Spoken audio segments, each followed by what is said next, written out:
So we're coming up to a Iraqi checkpoint. I just happened to look over my right shoulder and I saw the biggest IED I've ever seen. It was an EFP.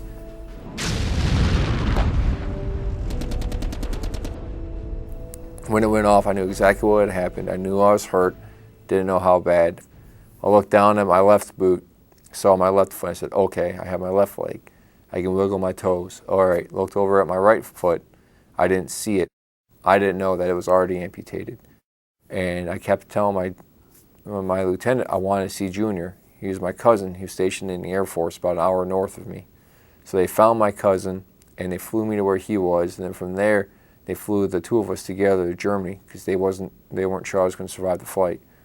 And then from there, from Germany, I spent a couple hours in Landstuhl, and I was flown to Walter Reed.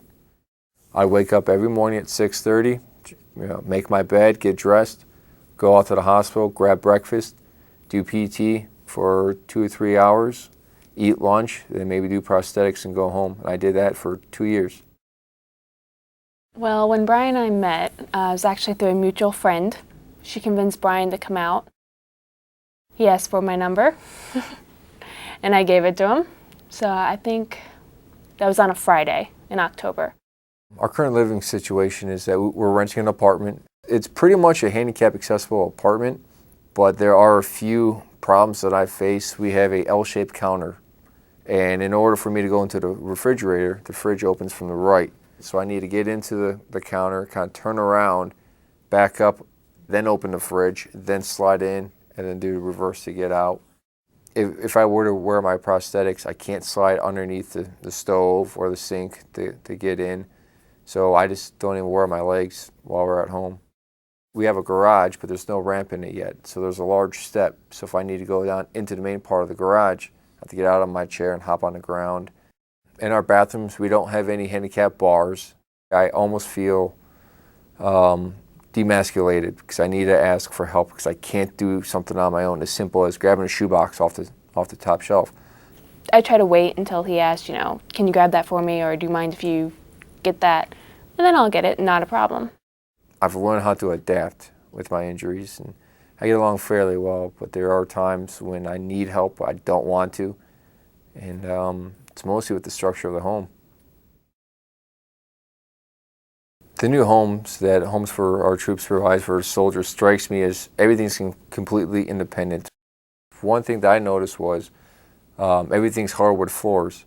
If you're going back and forth in your wheelchair on the carpet, you get tired because the carpet's harder to push yourself in. Some people don't even realize that. Having an accessible home, I think, will really help because right now, our home is fairly accessible, but like we were talking about, there were some things that Brian can't necessarily be completely independent on. If I can grab a handle and the shelves come to me, that means I don't have to stand up on my amputations. When I get those keys, that's my home, that's my place, it's no one else's. I'm not renting, I'm not borrowing, it's not issued, it's mine. I'm finally home from the war. And this is my home, this is my life, and it finally gets to start. People do care. People understand that we come home and some of us are messed up and banged up pretty bad. It also says that politics aren't involved, personal opinions aren't involved. They say, you're hurt, you need help, I'm gonna help you out. It's great to see so much support behind Homes for Our Troops, and that it's just the American people supporting the American soldiers that are fighting for their freedom.